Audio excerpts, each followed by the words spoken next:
professor saves a homeless woman's life by performing CPR on her and receives an extraordinary reward in return for his act of kindness. It had been a usual sunny morning in Florida when Professor Oliver Moore was at the bus stop waiting for his ride to arrive.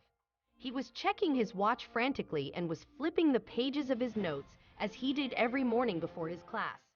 Only 10 minutes after his waiting, a bus announced its arrival. Professor Moore waited for everyone, especially the women and elders, to board the bus to avoid the bustling of bodies, and then made his way inside. Once on the bus, he received a warm greeting from the driver, Peter Jenkins, who was often assigned on the morning shifts by his agency. "Good morning, Professor. You reading about those chemicals again?" he asked, looking at the notebook Professor Moore was holding. "Good day, Peter," Professor Moore replied with a smile. Yeah, I was checking a few notes before the class. You doing well?" "All good, Prof. Come on in, fast. If I'm late, my boss will kill me," Peter said as he gained control of the wheel, preparing to depart. Professor Moore settled on one of the seats at the back and continued revising his notes.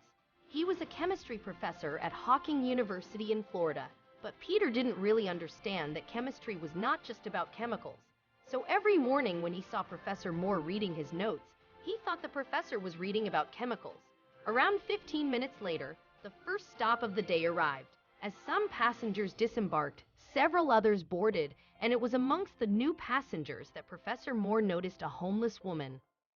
She was carrying a placard and a few other things and was dressed shabbily, something that the passengers weren't particularly pleased about. Some sneered at her for being homeless, while others began lashing out at her to get down. "How did a stinky bag like you even get the money to afford the ticket? My goodness, she reeks of garbage meat. Get away from me," an older woman complained, holding her nose. The woman felt terrible, and her eyes welled up. I'm not well. Can you please?" "Of course you are not well," the older lady shot back. "You look disgusting from head to toe. What makes you think you can travel with us, huh?" "Look, Mom," the woman barely began speaking when she felt disoriented and clutched a seating corner. Professor Moore noticed the woman seemed ill, so he approached her. "Hey, it's okay. Let me help you," he said and reached out his hand for her to hold. She thanked him with a faint smile and was about to take his hand when she suddenly collapsed. "Oh no!" Professor Moore held her before she collapsed on the floor and tried to stir her up, but there was no point. She wasn't waking up, and he noticed her breathing was gradually dropping. "Stop the bus now," he called out to Peter, "and call 911. This woman's getting a heart attack." Peter applied the brakes immediately, and as the bus stopped, Professor Moore got off the bus. Carrying the woman in his arms, he laid her on the pavement and brought his mouth closer to hers to perform CPR. Yuck. Someone snapped at him. "You're kissing a homeless bum." "I swear, I would never do that," another voice told him, but Professor Moore didn't care about them and began the mouth-to-mouth and chest compressions on the woman. At one point, she opened her eyes and smiled at him. Thank you," she said. Fortunately, the paramedics arrived on the scene by then, and the woman was carried to the hospital. Professor Moore gave his contact to one of the doctors and said, "Let me know if she needs any help." 2 days later, he received a message from his bank stating that his account had been credited with $1 million. At first, he assumed it was a hoax, but his jaw dropped when he checked his account balance. It was real. He was a millionaire. Holy Jesus, he thought to himself.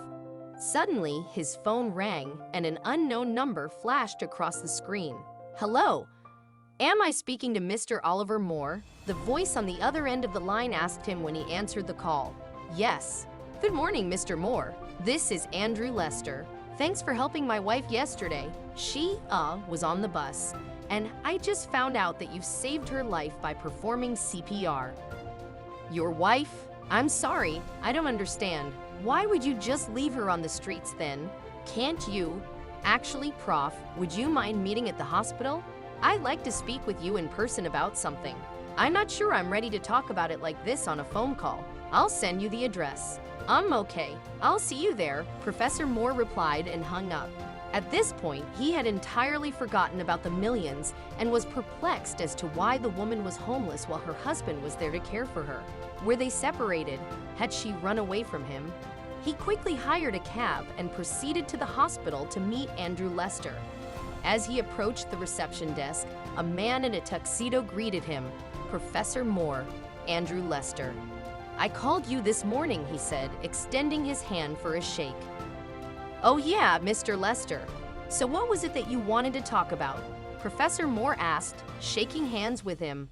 "Actually," he sighed, "my wife is not in good mental health. She'd run away from me a month before, and I'd done everything I could to find her, but there was no sign of her. I received a call from the hospital yesterday after the hospital authorities discovered my business card in her stuff. I have to say, Mr. Moore, I can't thank you enough. I'm a businessman by profession, and I even set aside $1 million for anyone who could help me find my wife, and I'm so grateful you did. Her name is Cindy Lester." When Andrew clarified everything, it all started making sense to Professor Moore. "So that's how the $1 million ended up in the account," he pondered. "But Mr. Lester," he said, "I really can't take that money from you. I had no idea you transferred it. Please, I feel it was my duty to help her. I lost my wife years ago in a terrible car crash. She was pregnant with our child then. I felt awful that I could do nothing to save her, but I'm happy I could help you reunite with your wife. I insist that you don't return the money to me, Mr. Moore. You've earned it. After all, you did help me in finding my wife." When Andrew kept insisting, Professor Moore couldn't refuse him. He decided to keep the money, but he used some portion of it for charity and some for a project that would save the lives of several people, particularly the impoverished and homeless, by providing medical services at a low cost.